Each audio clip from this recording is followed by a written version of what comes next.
조태용 국민의힘 의원 페이스북 발물이 박근혜 정부에서 국가안보실 차장을 지낸 조태용 국민의힘 의원이 문재인 대통령의 3.1절 기념사를 정신분열적이라고 비판한 데 대해 정부가 강하게 정부 쪽에서는 조 의원의 비판을 수용할 수 없다며 조 의원의 인식에 우려와 유감을 전했다. 한일 관계에 정통한 외교부 당국자는 2일 기자들과 만나 우리 정부 정책을 정신분열증이라든가 비판 폄훼하는 글이 SNS에 올라온 것으로 이는 수용할 수 없을 뿐더러 이 글에 담긴 한일 관계 인식 및 진단의 깊은 실망과 우려를 금하지 않을 수 없다고 밝혔다.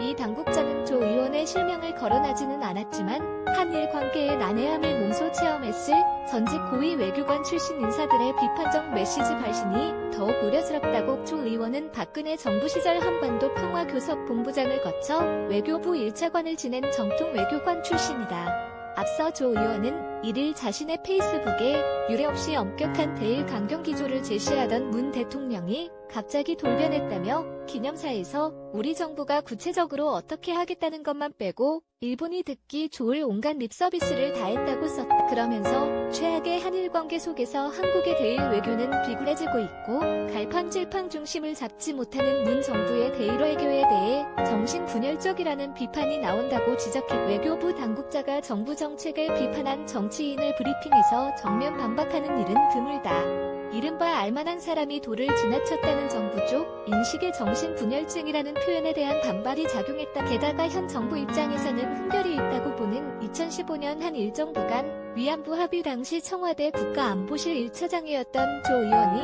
위안부 해법을 거론한 점도 불편함을 더했다고 알려졌다. 외교부 당국자는 현재 한일 관계의 어려운 상황은 과거사와 다른 협력 분야를 연계한 일본 측의 불응에 기인하고 있다. 위안부 합의 이후 책임 통감과 사죄 반성 정신에 어긋나는 행보에서 드러나듯 말을 바꾼 쪽은 실상 일본 쪽이었다며 조 의원의 비판에 정부로서는 진로 유감이라고도 했다. 김지은 기자 미래의 단일정 시호